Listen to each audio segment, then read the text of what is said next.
ঝিনাইদহের কোটচাঁদপুরে বৈষম্যবিরোধী ছাত্র আন্দোলনের কেন্দ্রীয় কর্মসূচির বাস্তবায়নে গণঅভ্যুত্থানের ১ মাস পূর্ণ হওয়ায় ও শহীদদের স্মরণে ছাত্র জনতার শহীদী মার্চ অনুষ্ঠিত হয়েছে। বৃহস্পতিবার বিকালে শহরের মেইন স্ট্যান্ড থেকে একটি মিছিল বের হয়। মিছিলে ছাত্র আন্দোলনে নিহতদের বিচারের দাবি ও শহীদদের স্মরণ করে বিভিন্ন স্লোগান দিতে থাকেন সাধারণ শিক্ষার্থীরা।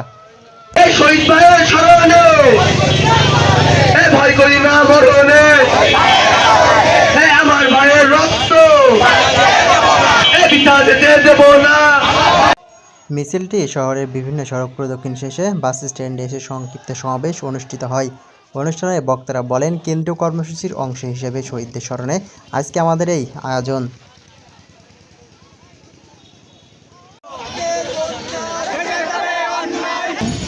মোহাম্মদ আলী হাসান, বৈষম্যবিরোধী ছাত্র আন্দোলন একজন সদস্য, কোটচাঁদপুর উপজেলা।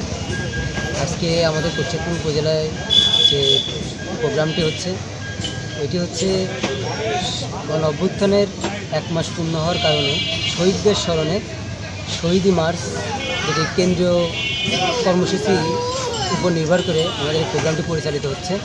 আমাদের ছাত্র সমাজ মাঠে আছে, ছাত্র সমাজ মানুষের কথা বলে, ছাত্র সমাজ এই মেহনতি মানুষের পক্ষে সবসময় জন্য থাকবে।